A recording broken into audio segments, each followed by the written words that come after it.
This is the Global Broadcasting Service, serving remote outposts since 1928. Hi, everyone. Welcome aboard the Walt Disney World Express Monorail.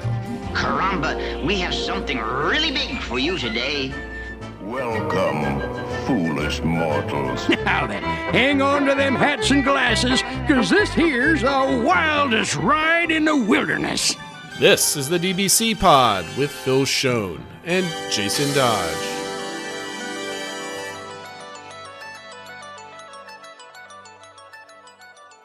Hi, friends. Welcome to this week's pod, the show for the week of November 25th, 2024. And oh boy, do we have some stuff to talk about. Yeah, but first, Jason, let's just want to wish all of our listeners that celebrate it a very happy Thanksgiving. And I was kind of thinking of, should we do like a segment where we give, list off 3 things we're thankful for, something like that. But I figured let's save some time since we have a bit to cover. I just did a trip report. I'm thankful that I had a trip. So yeah. There you go. But I thought we could say, we're thankful for all the cast members at Walt Disney World and Disneyland and everywhere, and really all theme parks that do their best to make the experience for guests as magical as possible, even when some of them might make it really, really hard to do that. So, yeah. So we're thankful for all of you that put in that extra effort. Absolutely. But of course, on the show, we're going to be talking about what some people might not be thankful for. What was it, on Friday? So we're recording this on Monday. So we had a whole weekend to think about this, talk about this. But they finally announced the Monsters, Inc. Roller coaster inland, door coaster inland, where it's going to go. And it's going to go where everybody suspected it was going to be. And that is in the area where Muppet Vision 3D is currently being held. And of course, just to soften the blow a little bit, it was also announced that Muppets are going to the Rock and Roller Coaster, and a little bit of a re-theme here. And Steven Tyler is on his way out. We got also a lot of stuff for Lightning Lane premiere passes and their expansion and their sellouts and some bars and lounges on the Disney Treasure. And I say this, that maybe we'll get some time to get to the DBC engagement, which is now 5 weeks old? I think at this so. Point? So my week away on trip, my 2 weeks of a trip report, and then this. So that's at least 4, but 5 if you want to count from when we first announced it. Yeah. So maybe we could get to that. So anyway, let's start off, Phil. What's the major headline? Read it out for us. So the headline is that the Muppets are moving right along. Wait.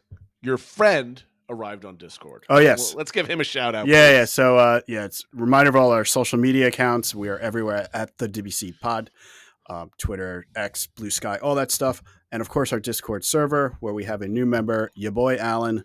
Thanks for joining. Hope that you are enjoying your time there. And is this his podcast now? Yeah. It's sorry, Vi Queen, you're out. Yeah. It's now your boy Alan's podcast. Your boy, Alan. Welcome. Thank you. But as I was saying, so as Jason mentioned, pretty much what I think everyone suspected, or at least I did when Disney didn't announce anything differently right away, is that Muppets Courtyard will be rethemed to Monsters, Inc. Monstropolis area, and that is where they will be building a new show building for the door coaster that was the model was featured at D23 Expo. And they'll be retheming the rest of the courtyard. They did announce they will have a new theater show that will replace where Muppet Vision was. And they said new. They said the word new. Yeah, right? I underlined it and bolded it in my thing. So there was in the concept art, a sign that mentioned about Monsters, Inc. Laugh Floor. So some people are like, oh, they'll just bring that over from the Magic Kingdom. No. They did seem to say it's going to be a new theater show, whatever that constitutes. I assume we'll find out more later. Maybe it is just another 4D type show, just monsters instead of Muppets. We shall see. Yeah. But they had new concept art. It made the area look pretty nice. They are taking down the Stage 1 company store, which opens it up a little bit more and lets you see into the back. And this part I'm pretty excited about. They are expanding the footprint of Disney's Hollywood Studios to build the Gravity Building and all that sort of stuff, to put the Monsters, Inc. factory building in the back. And that is where the door coaster will be. They also announced obviously there'll be shopping and eating and stuff, including Mama Melrose being rethemed to Harryhausen's, which in the Monsters Inc. universe is a sushi place. I told my kids all about this, and my first comment from my son is like, next time we go, once that's open, we are eating at that sushi place. All right. Which I could say they've never said that about Mama Melrose. So that's already, I guess, a improvement for them. So Muppet Land is out, Muppet Courtyard is out, and Monstropolis is in. So I thought maybe we'd pause just with that announcement in a vacuum. What are your thoughts on this, Jason? I hate the layout. Right? Okay. Here's the reason why I hate the layout. It's another dead end. Right? It looks wonderful, right? The designs look wonderful. I'm excited about this. A new roller coaster that looks super fun. So a new restaurant that's going to be super themed and also probably going to drag people in from and not chase them away with the food that they serve there. A new theater show, which is fantastic. But it's another dead end, which is what, Hollywood Studios is full of. I like how Toy Story Land, you can get in one way and out the other. Same thing with Galaxy's Edge. It would be really nice if they figured out a way to kind of do that. I don't know if that's going to be possible because it's just basically the dead end is the entrance to the roller coaster. Yeah, so it'd almost be kind of like the France Pavilion, I think, where you kind of have like the area up front and then you go towards the back to get to Remy. In that case, here it's the door coaster. But we'll see. Like I said, they are removing at least one building, so it should be a little bit more open. But you're right; it is one way in, one way out. I'm just in case anybody's getting angry at what I'm kidding on this, right? Like I like the design; it's great. It's not that big of an area, honestly, that you need to kind of like. It's not like going all the way down Sunset Boulevard or something like it's that. It's like adding from like Tower back to where the new villains or the Racing Academy is back there, right? It's not that large. I'm looking forward to this. Like every time I go past here, I always kind of look down, but I never go into this area. Like I've stepped foot into this area like maybe once or twice in my whole fandom, and just not really cared.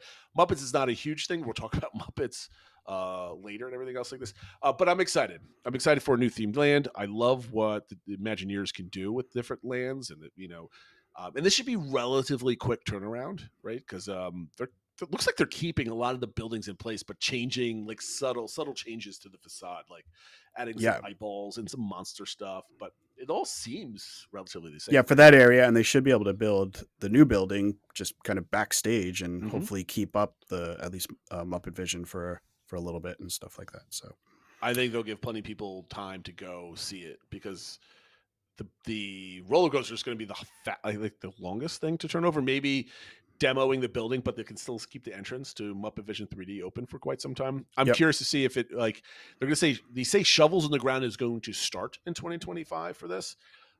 We haven't seen any permits. We haven't seen anything like that come about. So it's probably construction won't even start for another 3 to 4 months, probably, unless we see like permits drop within the next week. I don't know.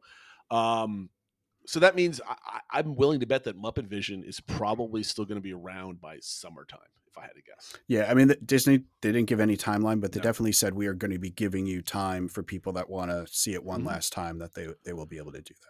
I hope that it's available when I go in July next year. I would say it's probably 50-50 at that point, but I wouldn't be surprised if it closes its doors like this time next year, roughly. Yeah, I think I think they could have started on the new building in the background before then, and then start on the front work by this time next year. So, I mean, we're talking construction wise, obviously we're going to be talking about the redo or retheme of Rock and Roller Coaster. When do you think this is all going to be coordinated? Because that park, we just got done with Rock and Roller Coaster being down for months at a time, right? Twice over the last year and a half. I know they don't like that happening. We've got Villains coming. What did they say? Villains is opening sometime next year, correct? Yeah, I think in the summer. Summer, right? Yeah, I believe that's the case because I think that's one of the things I want to see when I go next year during the summer. So you're going to have the Racing Academy opening. But that's going to be closed at some point. Racing Academy is going to be closed. I think it's closed already, right? Is it? I think so. I think actually, you're right. I wasn't even paying attention because I never go all the way back there. Anyway, on my recent trip, my wife can't do Rock and Roller Coaster because of her back, so we never went back there. We went to Tower of Terror and then left. Okay, so I don't think they're going to want to close Muppet Vision and Rock and Roller Coaster at the same time. Right. So I think they're going to be staggered.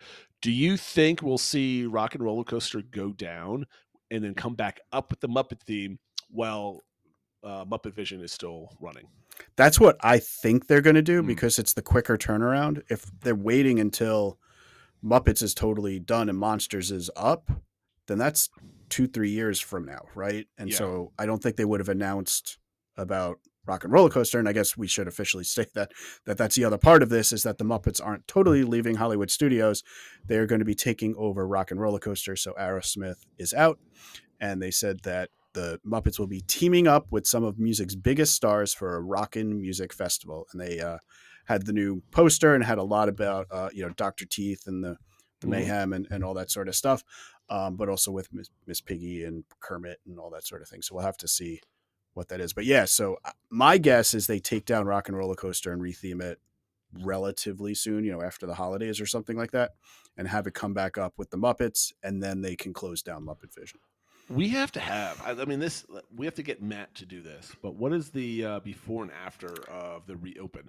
Now, part of that also is how long do you think the retheme is going to take? Because I think they could get this done probably within 3 months. Yeah, I think the stuff that'll take the longest is they talked about like music's biggest stars. That's multiple people involved, and I don't know I assume it's current people. I'm assuming they're going to be redoing the pre-show and stuff like that. Maybe having different people in that. If they haven't, I wouldn't be surprised. Wouldn't be surprised if they've done it already or they're. Yeah, so I don't know if they've already done that or will be doing that. That's probably going to take longer because Rock and Roller Coaster. I guess they could change out from being an alley to be whatever it is, but the actual ride, there's not a lot of theming. It's just some cutouts and stuff like that. Yeah, and it's like so that's relatively easy. Yeah, and some other glow in the dark type stuff. I mean, you're going so fast, there really isn't that much to look at anyway when you're in that building. But the pre-show is already not. I could have sworn I saw a picture on social media somewhere of the rock band, the Muppets, all kind of staying and like looking over a production area that looked exactly like the. Well, I know Scott Gustin did a Photoshop a while ago. Was that a Photoshop? Yeah, he just put it in there. Quickly. Yeah. Okay, never mind. Because I was scrolling quickly, I'm like, oh, well, that's real. Okay, whatever. Because it was him, I just assumed that he grabbed it from somewhere. Okay, that's a good joke. Joke on me. But I think the retheme could happen quickly. I think they have to change the movie, obviously, right? They take Aerosmith out. They change a lot of. They really don't have to change much of anything else other than some of the Aerosmith theming, and then stick a bunch of Muppets on the upside down car in front of the, Yeah, and they could change out all the posters. I'll assume they change them out to like kind of Muppet fake parody like posters for different bands and stuff like that. I mean, it's stuff they could do relatively quick, I think. They have a picture of the artist, whoever they choose to do that, standing next to one of the Muppets, and then that's your music poster, right? Yeah. Coming soon or coming this summer, like a summer tour type picture, that type of thing. But overall, what are your thoughts on the retheme of Rock and Roller Coaster? Just again, in a vacuum, before we start talking about. So I like it. I mean, I think I'm not against Aerosmith. I like Aerosmith, but they've officially stopped touring. They're just not super relevant to younger people. Like they're 100 years old. Yeah, and it's just I think it was due to have a replaced with something. I think it could have been a while ago. Obviously there's different things it could be, but I think the Muppets is something that works really fun. It is kind of like there is sort of that out of control element to it that certainly fits the Muppets. Obviously you have the downside of not everyone is willing to ride or able to ride Rock and Roller Coaster. So that's kind of a bummer. So that I'm glad the Muppets still have a presence in the park, but not everyone can enjoy it. But it's certainly a lot better than it would have been if they were just gone. And I think the Muppets fits this about as well as anything they could have rethemed it to. So yeah, I think it'll be totally fun. I think the Muppets are mostly. I mean, I have zero fact on this, so this is all anecdotal, like evidence and vibes. But I would have to say most Muppet fans are older fans. I think so.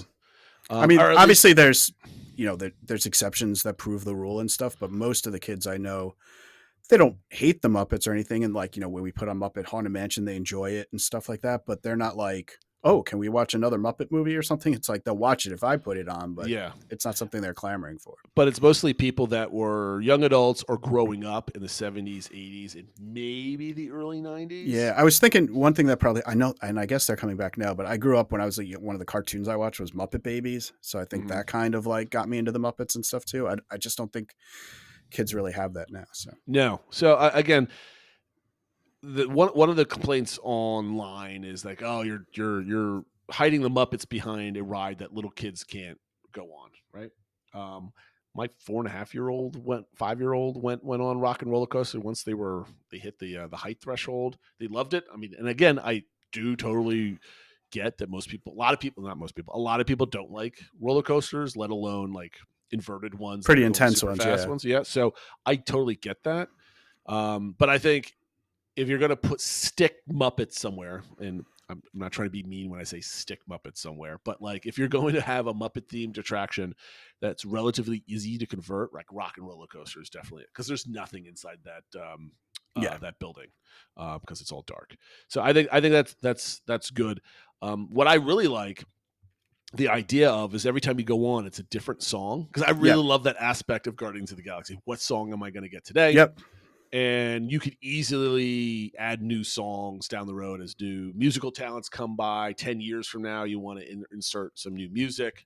Yep. You can certainly do that. Could even do like holiday overlays with like Mickey's or Muppet Christmas Carol type stuff. And yeah, I mean, I don't know, the choice. It's endless in what they could do. I mean, obviously they could have put more Aerosmith music on there, but again, I think it's just an age thing, and I'm glad that they're getting rid of Aerosmith. Actually, put it this way, I'm not glad that they're getting rid of Aerosmith, but I'm glad that they're updating this attraction. Let's put it from that front, right? And it's certainly, this isn't something they had to do, right? I mean, that ride's still relatively popular as is. I mean, this will make it probably, at least in the short term, more popular, but this wasn't something they had to do. But and the other thing I saw people complaining about, and this kind of ties to the next one, is just like the future of Muppets vision. This has some historic value. It's the last project that Jim Henson worked on, or at least the last Muppet project he worked on, is the last thing he directed. So it is sad when something that has that kind of historic element goes away. Now, Disney did say they are having creative conversations and exploring ways to preserve the film and other parts of the experience. So think of the other elements in the theater, the animatronics and stuff like that. And the Jim Henson Company said that the company looks forward to Muppet Vision 3D's next act. So there's definitely the intention to do something with the movie, whether it's just put it on Disney Plus, whether it's maybe move it to a different theater at Walt Disney World. I don't know. We have to see. I think that is a little bit of a caveat I have with my opinion of this, is that if they do something proper with this film, that'll make it a lot easier for me to accept, I think. I mean, I have to accept that it is what it is, but, well, you have no choice. Yeah, exactly. But I think that'll make me appreciate the move. So I'm glad they at least said that, and we'll see what happens with that. Yeah, I mean, I'm happy for the fans of this show that they might have a chance to see it somewhere else, maybe in a digital space, whatever that might be. I find it hard to believe that they'll put this in another theater somewhere with all the animatronics and stuff like that. So that's tough to think about. If they do, that's great, because you're adding capacity somewhere. Maybe it's a lesser. I don't know where they would put it, to be honest. Yeah, but I mean, the two ideas I've heard kind of discussed was, I think it was Lumpy on our Discord raised the idea of using the Magic Eye Theater over at the Imagination Pavilion. That's not exactly a popular attraction right there, and this would draw more people to it. Or the idea is, we don't know, it's kind of a weird fit now with the Muppets and Rock and Roller Coaster, Tower of Terror, and like the villain show. Mm-hmm. Maybe that villain show is not meant to last forever. I don't think so. I don't think anything's lasted in 4 years, right? Right. 4 or 5 years. So, it could be more of a proving ground for Villains Land, and maybe once Villain Lands opens, they close that show and you put Muppets 3D in that theater, and it kind of becomes a whole new mini Muppets courtyard. Can you imagine Tower of Terror is now a Muppets Tower of Terror? I mean, they laid the groundwork in Haunted Mansion. Now you have your own Muppets land back there, right? Yeah. See, all the Muppet fans are worrying. Now you're getting the whole land, but you have to wait 10 more years or something. Yeah. Right? Eventually. It'll get there. So one of the things I wanted to talk about is like there's an emotional ties to Muppets, right? Yes. I have no opinion on moving things away, but there's hundreds, thousands, I don't know how many. There's a lot of loud people out there that are going through emotional distress about this. They've been slowly tiptoeing their way to this moment until it was finally, the cat is out of the bag. Now, I have no nostalgia or emotional ties to the Muppets. I grew up seeing them every once in a while on their nighttime show. and seeing the Muppet Babies cartoon a handful of times, and watching the movies. But I don't have a nostalgic tie to them, right? So Right. I'm not the person to ask, "Are you sad?" or whatever.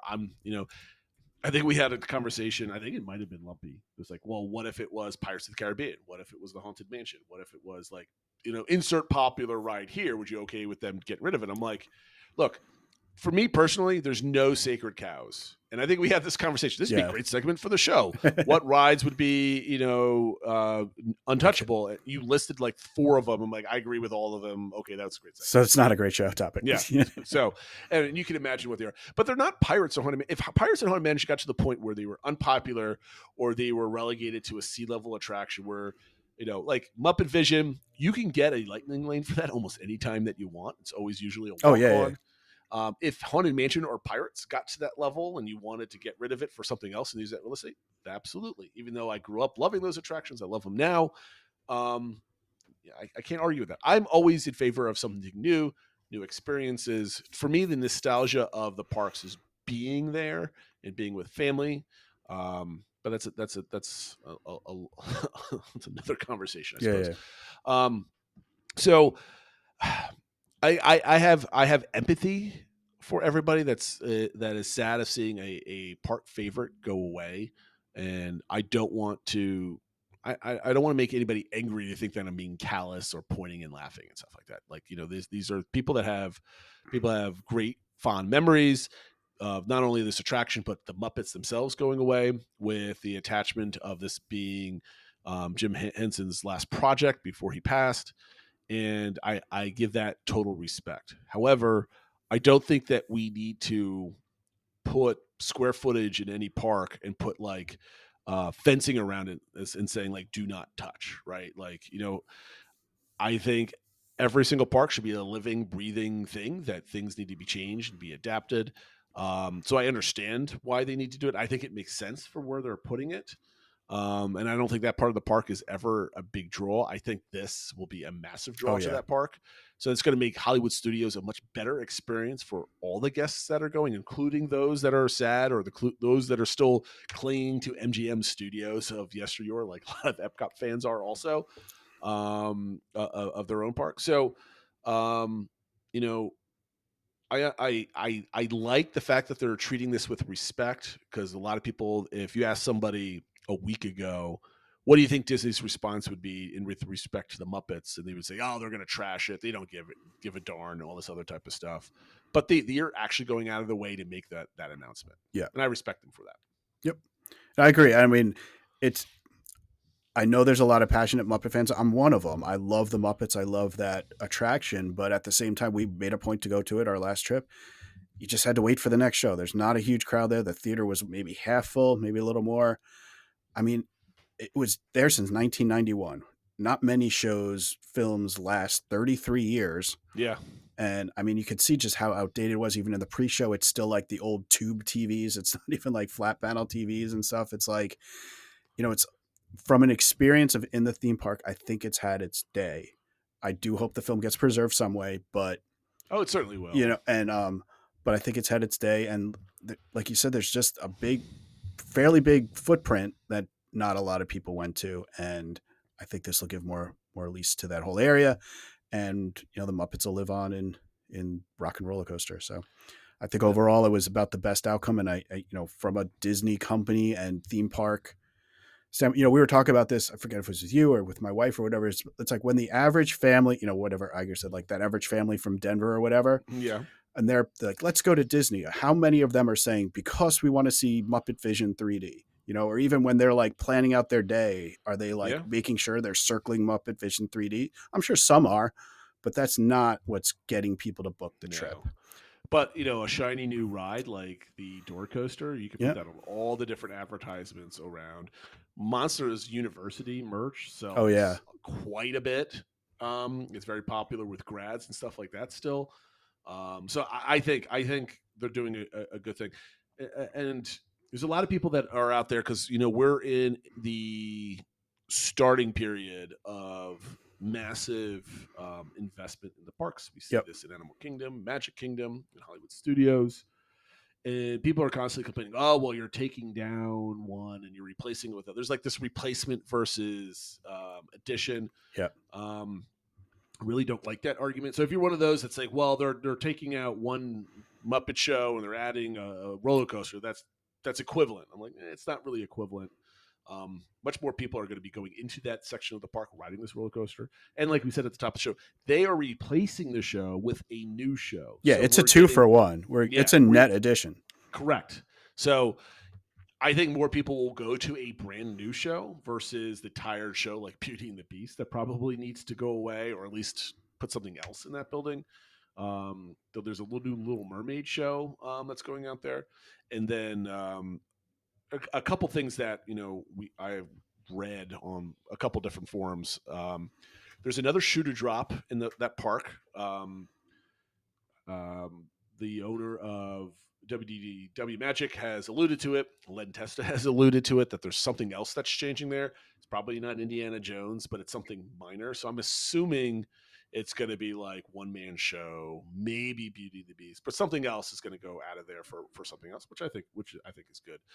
Other than that, kind of get on to the. Yeah, the only other thing I'd say is, one other, complaint I see, and I do get that, is people saying, why are we taking down Muppets when you have Animation Courtyard and Launch Bay and stuff like that? That's the other point I want to say. Yes. That's sitting there, that's basically, useless. And I do think a caveat is that in phase 2 of this 10-year projection, they are going to do something with that. They just have something bigger planned for it. If we're doing the show 10 years from now and they haven't announced anything for Animation Courtyard, then I'll be a little annoyed.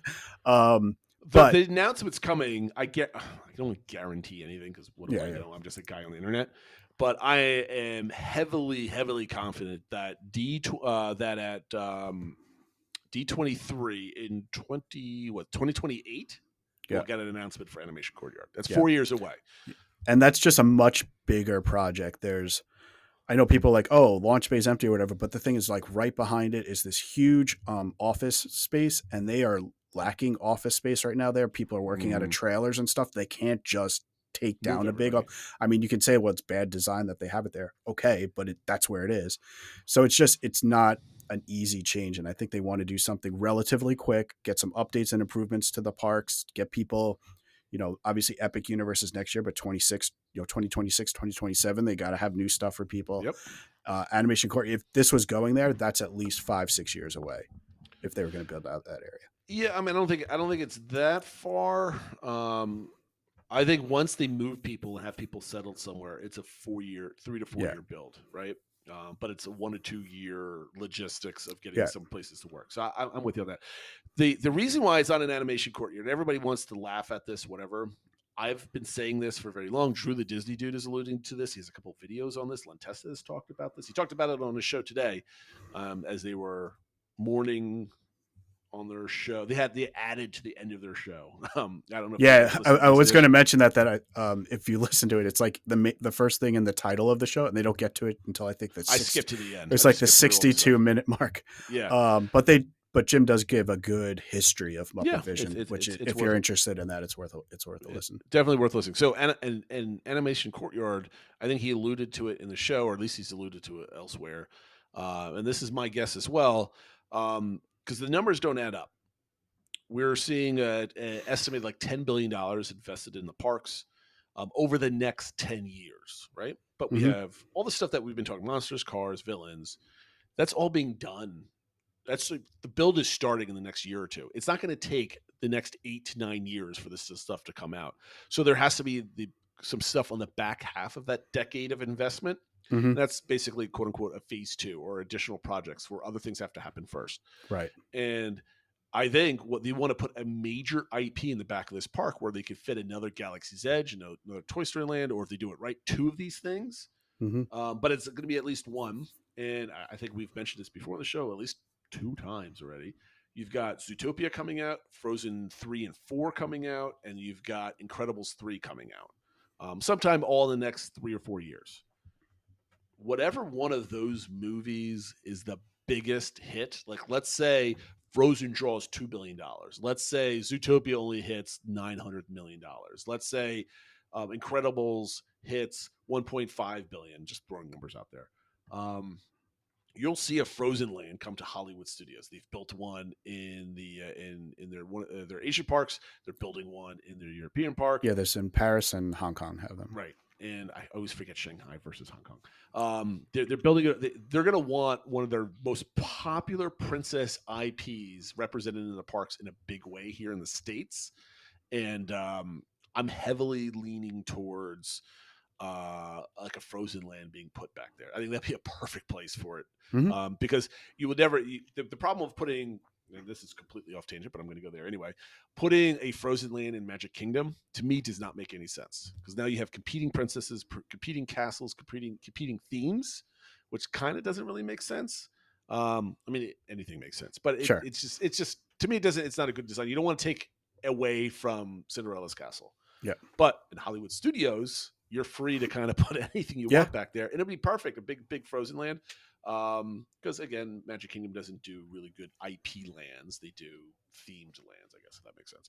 So, anyways, Animation Courtyard, they're leaving it dormant because they're going to have I think, a big project that goes back there, and we won't know about it because I think D23 in 2026, I think we'll get like big details about Villains Land, like we got big details about the Tropical Americas. Yep. And I think Villains will then be the show of that. Like, here's what's coming in the next 2 years type of thing.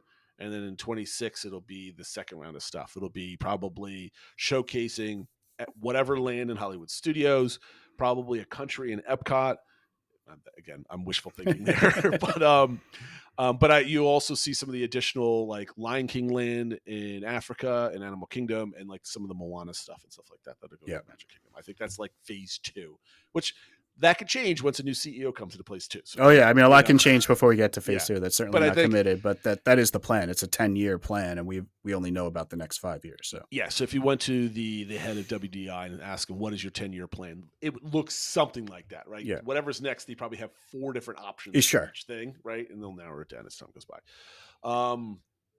Anything else we want to talk about with Monsters and Muppets, whether it's online perception of it, what have you? I think some of the loudest people are sad to see it go, or complaining, or being either nasty or angry about it. They haven't gotten to the acceptance level as Len Testa and Jim Hill were talking about today. But I think there is a large portion of people that are coming out of the woodwork saying this looks exciting. I'm happy for it. Like if you go to WDW Magic forums, typically it's the loudest people, that's the grumpiest and everything else, that are disputing all these things. Disney's crazy, but there's very rarely do you have you always have some people coming out supporting the idea, but you don't often have a lot of people also kind of pushing out against the people that are always disgruntled with whatever change. And I think Disney's done a good job. I think they're going to hit a home run with this one. I think it's going to be incredibly popular. Yep, and I think Anything they were else smart. you wanted to add? Just to that point, I think Disney was smart with the announcement and announcing what's going to happen with Muppets as well, and saying that they're looking into preserving the film and, like you said, treating it with some respect. And I think that made the announcement go over better. And I think the majority of people are excited for it. You obviously have some very passionate fans that never wanted to see this change at all because of the history context, and just some people just want elements of the theme parks to be like museums. But I think, once you accept it and move on, it'll be exciting. So I guess about 25 minutes of content from this Monsters and Muppets thing. We've got 32 on that. But Phil, we've got a lot of other like really quick hits here on what else is going on. Yeah. So first thing was there's a little bit of breaking news today. Jason mentioned D23 a few times, but they announced the dates for Destination D23, which will be at Walt Disney World next summer, August 29th through the 31st. The big news is that they have moved it out of the Contemporary, where it's been recently, to Coronado Springs. The main reason they're doing it is they're going to make it larger. I mean, it was always, I think the one in the Expo is like 10 times as big as Destination D23 will be. They're going to double the size of it. They can handle a lot more people. Big thing with this versus the Expo is everyone's guaranteed a seat to all the big panels and stuff like that. So they need more space to be able to do that and that sort of thing. So it's going to be at Coronado Springs for that time leading into Labor Day weekend. They haven't announced when tickets are going to go on sale, but they did already offer up ability to reserve rooms. I've done that. So I'm hopefully going to go. Did say you can cancel up to 8 days beforehand, but they had a pretty good event rate going on for a room at Coronado Springs. So I've never stayed there. So potentially I might stay at a new resort for me. So I'm excited for it. I went 2 events ago and I really enjoyed it. So hopefully it can work out that we can go and we'll hear some more announcements. Yeah, I definitely want to go. And I was like, hey, Phil, can I go halvesy on that room with you? He was like, well, if my family doesn't come with me. I'm like, that's right. I forgot about that. Yeah, well, currently the plan, as I mentioned it, my wife wants to do, I think, a parents only trip there. That's awesome. So we're There's scheming no ways room for me. Yeah, sorry. Absolutely. No, I'm going to think about booking it because it's going to be a little tough kind of getting permission for that one from the rest of the family since we're going to be there like 5 weeks before this. Yeah. So be like, hey, honey, I'll go back to Florida for a weekend on Labor Day. So I'll think about it as time goes. But I definitely want to at least come down for like a down and back maybe rather than stay like 2 or 3 days, maybe come down for a night type of thing. We'll see. But yeah, I'm excited about that. I think we're going to get a lot of good info down there about the. Yeah, I'm excited. I mean, they made this past year's expo like the biggest ever, and they delivered. Mm-hmm. And they're kind of touting this as being double the size, kind of the biggest destination D3 ever. So hoping they deliver on that too. So I'm excited, and I'm just excited to have dates. And I didn't have a trip book, and I kind of at least have the concept of a trip. Yes, the concept of a trip. Next update is about the Lightning Lane Premier Pass. Disney made some announcements that it initially was only available to guests staying at deluxe resorts. Now anyone staying at any Disney resort can book it. And at the same time, it's been selling out a number of days. This coming week, a number of days at Magic Kingdom and Hollywood Studios, but actually for today, all 4 parks sold out, including at Animal Kingdom. I'm really curious how many of these are selling because at least leading into Thanksgiving, some of these sold out days, it's $450 a person. That's not nothing. And even the Animal Kingdom one I saw for today was like $150 a person. That's a lot for what you can do with it at Animal Kingdom. But it definitely shows that people are willing to pay extra for having, a better experience and not wanting to wait on lines. And also, like we talked about, it's just a lot easier. You don't have to book. You don't have to mess with the app. You just show up and use it. Mm-hmm. And so people are willing to pay for that. So we'll see. I mean, I don't know if this is a very limited thing and they're just expanding the people that can buy this very limited thing, or if the intent is to sell more of them. I guess we'll have to see. Well, do we want to talk about the target audience for this? Because the target audience for this pass is nobody listening to the show. Right? I would say nobody, but very few, a small portion. Yeah, I mean, like it's. Here's the thing: there's very small use cases where you might want to use this as a veteran park goer, right? I don't think anybody would be buying this at Magic Kingdom unless it was a solo trip for them and a significant other or a friend, where they're going down for a day and they want to just do a little blowout, right? There's niche uses for this. Excuse me. For this, but the target audience for this is people with more disposable income, probably millennials that don't have kids, or people that are traveling, or for even wealthier people. Better to do, not wealthier people, but well-to-do people that value their time versus the extra $1,000 that'll cost them for the day. Because you can imagine somebody that's, I don't know, in the combined income of, let's say, $300,000 for a family, which is not hard to do if you have 2 professional, people that head of the family, and they want to drop an extra couple $1,000s for their trip to do it at Magic Kingdom. It's not that much more money, especially if it's they're only going every 5 years or something like that. And I mean, I could say, and again, it's for, we had this conversation when this was announced, and most people that go to the parks or veterans of the parks, annual pass holders, are like, oh, this is too expensive. Why would anybody pay this? Disney's hosing people. They're, being abusive. I'm like, they're greedy. I mean, like, they're making a product that's completely, unnecessary if you don't feel like spending the money. Like, you could do this going through everything with standby if they're there long enough. You can go get a multi-pass for $30 and hit most of the rides up with it if you go, morning to night type of this.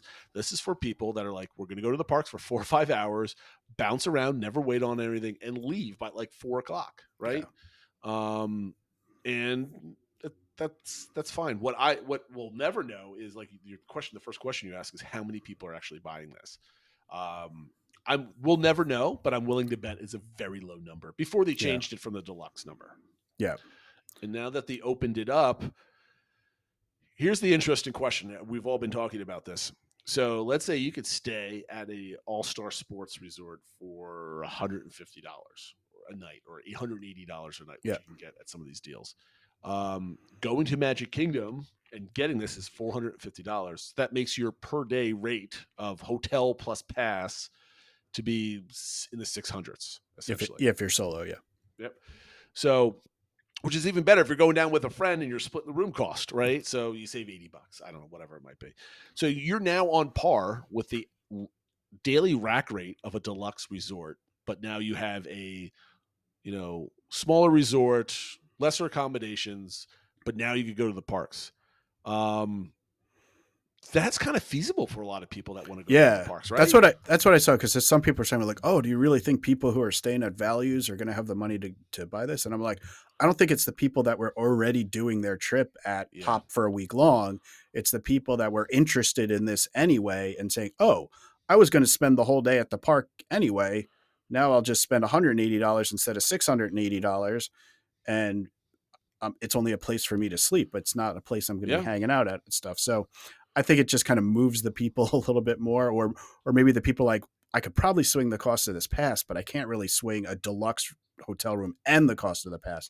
Oh, this I could make work. Because there's plenty of obsessive Disney fans that spend a lot of money to have bubble perks and buy merch and all this other stuff. You can say, hey, let's have a blowout, Magic Kingdom day where they do all the rides, which frees up maybe another day of their trip to kind of, do something else. Let's say they have like a 3 or 4 day trip. I can get Magic Kingdom done in a day or Epcot done in a day. Because certainly from my experience, the Lightning Lane multi-pass selections for Epcot is definitely not worth your money because you're not getting more than one of the big three, right?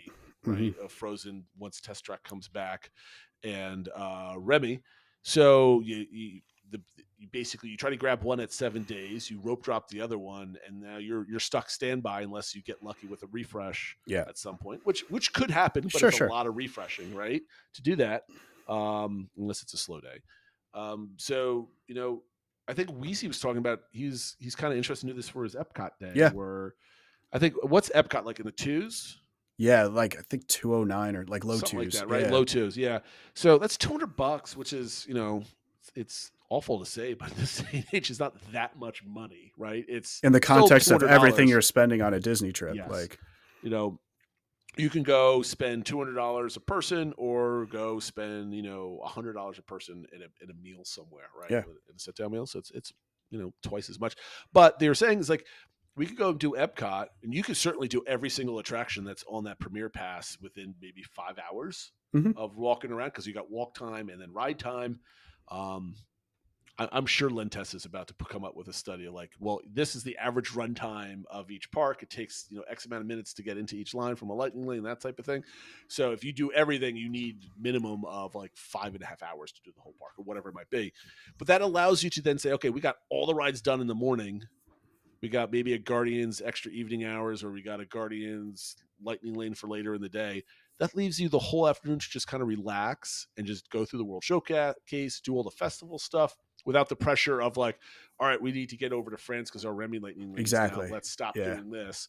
But it allows you to get an expensive way to do a vacation because it's still expensive, right? No one here is saying that this is a great deal, but if it wasn't expensive, everybody would get it. Exactly.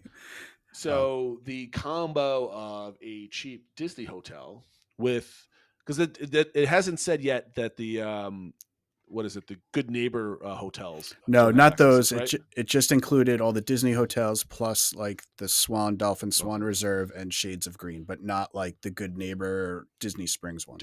Right, that's what I thought. So I think you get a good deal on a All-Star Sports, and you don't mind getting on a crowded bus and waiting to get everywhere type of thing, that you could have a monster day. Yep. At least at Magic Kingdom. And I don't think it's too far of anybody's pocket for like, two professional young people in their late 20s, early 30s that are doing an adult-only Disney trip, and they don't have kids. They both Or are even both mention it, professionals, yeah. right? Like you said, adults only. So maybe stay at Pop and you Skyliner over to Epcot, and you spend the $200 at Epcot, and you have a great Epcot day. I go to my wife the other day when we were talking about this. This is, imagine if we did not have kids. Yeah. We have the same level of income. We could basically pay for 2 adult-only Disney vacation weekends with the amount of money we spend on our kids' sports and sports equipment, right? That we do in a year because we have 3 kids, and I would certainly spurge. At least I'd be curious, like at Magic Kingdom, what does it feel like to just walk on everything and have a good time? Because I kind of had half of that my last trip with the way things happened, but that was with monitoring and planning. Well, I know that. I mean, because some of the bloggers obviously have reviewed it. I know Tom over at WD NT did it, and he's like, it was an expensive day. He's like, but it was an amazing day. He's like, you just walk up and go, and that's it. And like, it's hard to deny the quality of the product, but obviously at a price. At a price, everything comes at a price, right? Yep. Do we think we'll see more mundane days sell out of this? Because this is like one of the busiest weeks. Yeah, I think it's just year, right? I think it's just going to be the busy weeks, unless word really spreads that like this is amazing and you start seeing more millennials or something like that do it. But I think it's going to be more Christmas week, February break, spring break, like it'll sell out then. Do you think that this will have any adverse effects on the average user or average guest that's either a standby person or a multi-pass person? I don't know. That's the big question I have, which is how many of these are they selling? And if they start selling more of these, are they going to then ratchet down how many Lightning Lane multi-passes they're willing to spend? Or is it just going to more people back in the Lightning Lane and that slows that down and slows down the standby line? So I think I don't want to play the like whataboutism and stuff like that, because I think you could play it forward where it does impact them. Everything Disney said is it's a very small number of people on this. I still think that's true. And I don't think it'll impact the average guest, but there is the potential down the road that it does if they keep kind of expanding it. Yeah. I hate slippery slope. Yeah. I mean, it's definitely a slippery slope conversation for sure. Because we don't know what kind of numbers. A lot of people say, oh, it's damaging, but like, what if it's like 1,000 people that are buying this thing? What if it's 500 people? What if it's 10,000 people? It's still going to be better than it was in the summer before they made some of the dash changes where the Lightning Lanes were getting all choked up. We'll see. I think we'll be. And to me, the big thing is right? the total number of people you're selling access to Lightning Lane, whether it's VIP tours, Lightning Lane multi-pass, Lightning Lane single pass, and Lightning Lane premier pass.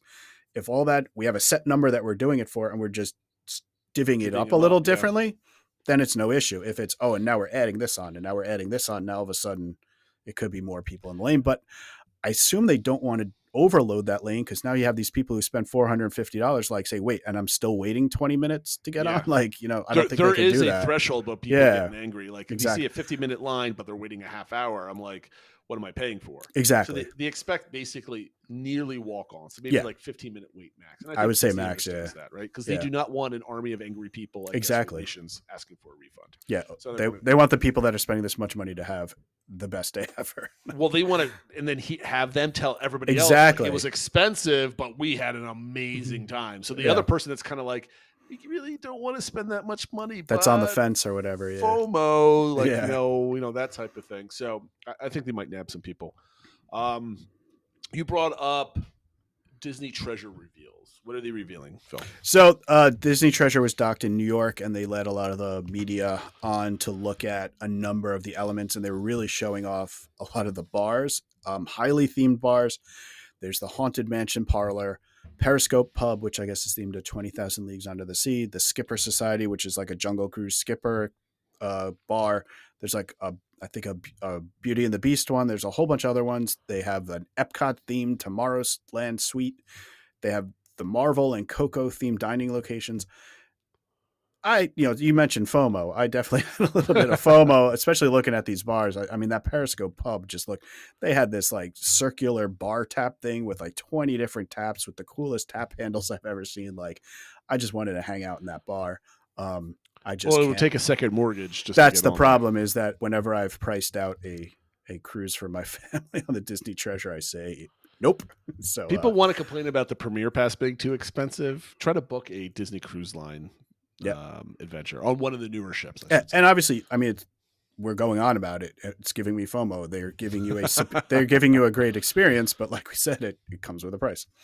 I mean, I could see if these get popular. What if, like, Disney docks somewhere in Florida or something else like that? Because we talked about this as a Star Cruiser. Like, why not just bus people in for the day, go to do a little bar hopping, and then get them out as if they can space it in. I don't know if they can actually make money doing that, but I want to do it because it's a cheaper way to experience these things.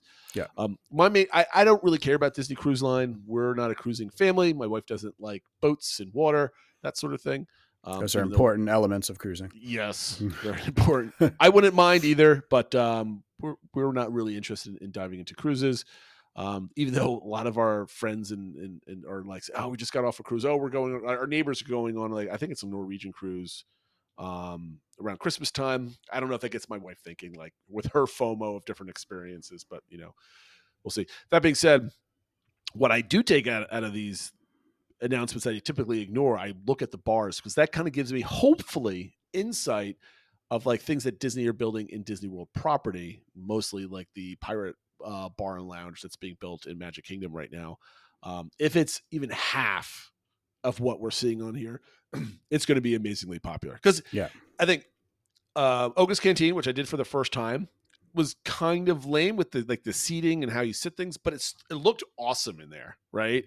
And I think that's like a quarter of what you see in the Disney Treasure. So if we could get we could bump it up to like half as good, I think that'd be awesome. So that's my main takeaway.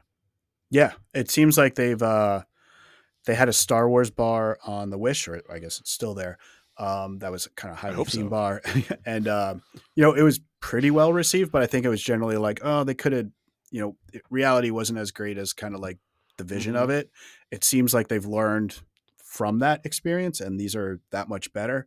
Like you said, hopefully the people that are making these bars can come and make the Pirate Tavern in Magic Kingdom or whatever theme bars they're gonna make at other places. No, I'm I hope so. Because again, I think they're just upping their game, and people are gonna be like, well, I wonder if there's gonna be a level of expectation where, let's say the bar disappoints, right? Yeah, it's not up to par.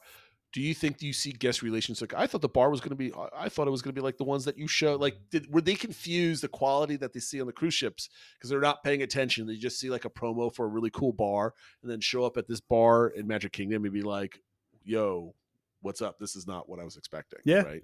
I don't know. I definitely think they could get that feedback unless people like, I was just on the Treasure and now I'm on here. This is like pathetic compared to like what I know you're capable of doing. At least for things like the Pirate one, maybe not kind of the more regular bars, but something like that where it's like, why can you theme it so well to Haunted Mansion? Why can't you do the same thing for Pirates? They're promoting this as a themed experience. Oh yeah, right. Not just like a restaurant lounge. Like, this is like a themed pirate experience. Like, all the concept art is just like our pirates and it's got the animatronic parrot and stuff like So we'll see. I have high expectations for the Pirate Lounge, so I'm looking forward to that. But we'll see. Probably 8 months from now or so. Yeah. And the last bit of news was Soarin' Around the World had an update. Disney didn't announce it or anything like that. Just all of some people went on and noticed that the ending was updated to reflect the new version of With World Celebration as opposed to the old Future World with the fountain and everything like that. So now it looks like at least what World Celebration looked like the opening week when the lights on the floor, when the lights in the ground worked. There is a report that Disney is going to be working on that they know they need to fix it, which kind of makes sense. You can't have people come out of Soarin' and then wait until nighttime and be like, where are the lights? Why is this broken? So it kind of prompts them to have to keep those working, which is good. The other thing was that they changed the camera angle in the Eiffel Tower scene where you're now you don't get as close to the tower, so it doesn't appear as bendy as before. So it's not a huge deal, but it's nice that Disney's making these little updates and didn't even make a big deal out of it. It's just like, here's an improvement. The ride was plussed and go enjoy it. Like, I think that's cool. We are definitely a Soaring Around the World family, not Soaring Over California family. The only part about Soaring Over California that my family liked was when you fly over the orange groves and you kind of get that whiff of the oranges. Smell, yeah. But we always liked Around the World. We're glad that it's back. We went on it last time. And of course, we had the worst seats possible, all the way to the right. Literally my wife and I had the last two seats on the right side of the theater, where the Eiffel Tower was not only bent, it was bent over. It's basically whatever. So I got a chuckle that they actually fixed this. I was expecting them to at some point put in the new World Celebration Center in there, but I was not expecting an Eiffel Tower fix, and I think that's kind of awesome that they still have that level of detail, or noticing that level of detail and fixing those type of things. That somebody suggested it, and they got the budget to do it. I mean, I'm sure it wasn't a huge thing, but still, it cost something, and Disney okayed it. Yeah, I mean, you had written in here the question: is this a big deal or not? Even though this is a minor change, I think this is a big deal because it shows the level of investment that Disney is making in the parks. And it's not just the big flashy new roller coasters. It's small things like this that get me excited, because we wouldn't get an update like this towards 2019 going into the pandemic and then just coming out of it and Chapek. Everything was left to rot and blah, blah, blah. No updates. Like, it shouldn't be this type of update is like a kind of brings a smile to everybody's face. Everybody likes it. But the second reaction is, oh, Disney's actually fixing things. Like, I'm looking forward to the time where we're not surprised that Disney's actually fixing things, right? Yep. We're going, it's slowly creeping that way, right? You got the new seats in the Carousel of Progress. You had about a year ago the new seats in Muppet Vision 3D, which probably goes to show you that they're probably going to put a nice show in there because they're not going to waste all the refurbishment that they went through. All these little things are nice to see. And I think it goes to show that they really are making investment in the parks and where the money comes from that's generated in those parks. Okay. I want to we have 5 minutes, Phil. Okay. I think we can do the DVC engagement. Yep. So the question was 500 years ago.